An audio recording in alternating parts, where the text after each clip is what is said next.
नमस्कार। आप देख रहे हैं पीएसएन मीडिया। मैं प्रमोद कुमार सक्सेना। केंद्र की एनडीए सरकार भारत को विश्व गुरु बनाने की बात बार बार कह रही है। इसके लिए तमाम आंकड़े सरकार द्वारा जारी किए जा रहे हैं, लेकिन सवाल यही है, क्या वाकई भारत को विश्व में के अग्रणी देशों में लाने की दिशा में कार्य कर रही है केंद्र सरकार? यह सवाल इस वजह से भी महत्वपूर्ण है क्योंकि अनेक सूचकांकों के अनुसार भारत की स्थिति बद से बदतर होती जा रही है। निश्चित तौर पर जब भारत की स्थिति विभिन्न सूचकांकों में बेहतर होगी, तभी कहा जा सकता है कि भारत विश्व गुरु बनने की दिशा में आगे बढ़ रहा है। यह तभी संभव है जब बहुसंख्यक बहुजनों के विकास की प्रक्रिया में साझेदार बनाया जाए व उन्हें समुचित भागीदारी मिले। अगर आंकड़े इसके विपरीत हैं तो हमें निश्चय ही बिना किसी दबाव के सहमत होना होगा कि हम केवल मीडिया माध्यमों में सरकारी नीतियों के अथाह विज्ञापनों के माध्यम से ऐसा कहने का एकमात्र झूठा व भ्रामक प्रचार कर रहे हैं। भारतीय जनमानस को यह समझ लेना चाहिए कि वास्तविक सूचनाओं का अभाव और गलत सूचनाएं हमेशा हमें मानसिक गुलामी के अलावा कुछ नहीं दे सकती।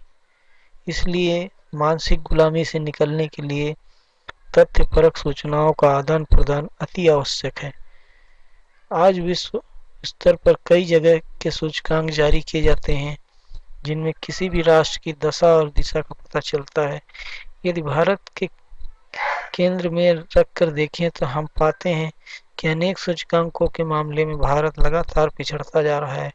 मसलन प्रेस की स्वतंत्रता संबंधी रैंकिंग में भारत 180 देशों की सूची में 142वें पायदान पे है।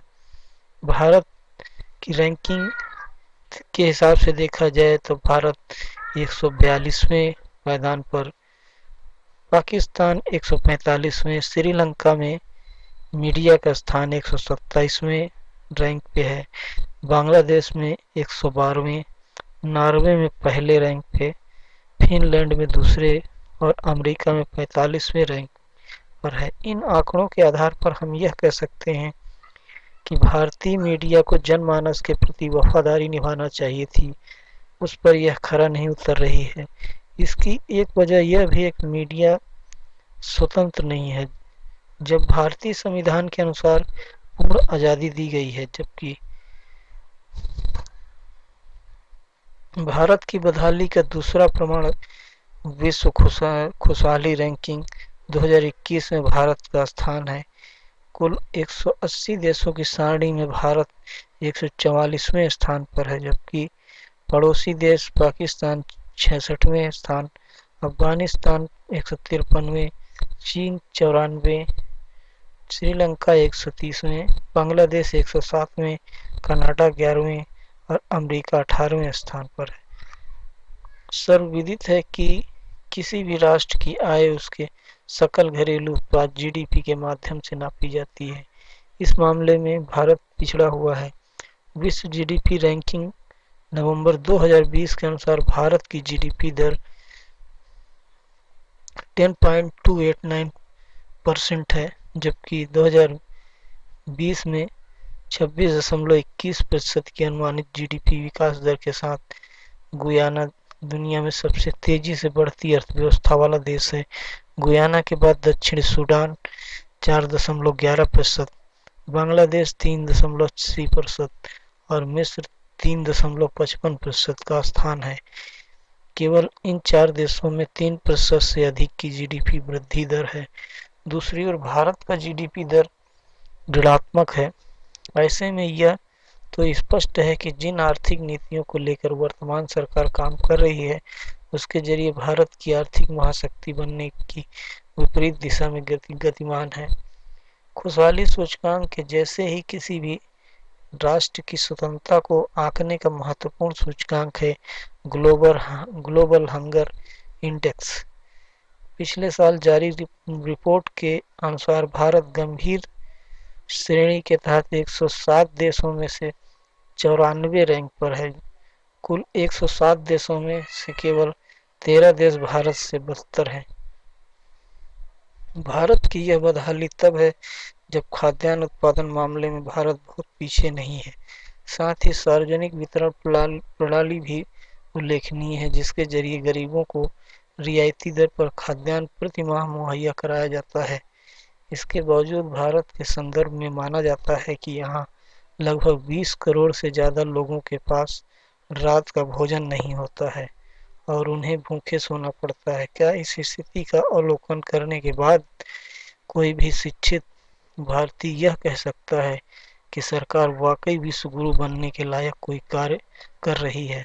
उपरोक्त सूचकांकों के अलावा भारत के लिए विषम स्थिति यह भी है कि भारत जेंडर गैप इंडेक्स 2020 मामले में 28 स्थान फिसल कर 140 स्थान पर पहुंच गया। ग्लोबल जेंडर गैप इंडेक्स 2019 में 153 देशों में से 112वें स्थान पर था।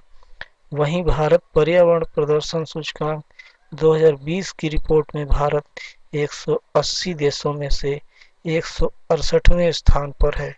दिल्ली, मुंबई, कोलकाता, चेन्नई आदि शहरों को अगर छोड़ भी दें तो जो छोटे शहर हैं जिनमें गुरुग्राम, नोएडा, कुरुक्षेत्र, हिसार आदि में भी हवा दूषित हो चुकी है। अब तो हालात यह है कि अनेक इलेक्ट्रॉनिक्स कंपनियां एयर प्यूरीफायर भी बना रह चुकी हैं और बाजार में यह बड़ी संख्या में इनकी उपलब्धता हो चली है। बहरहाल भारत के मामले में एक सकारात्मक आंकड़ा यह है कि मानव विकास सूचकांक में 189 देशों में से 129वें स्थान देशों में शुमार है।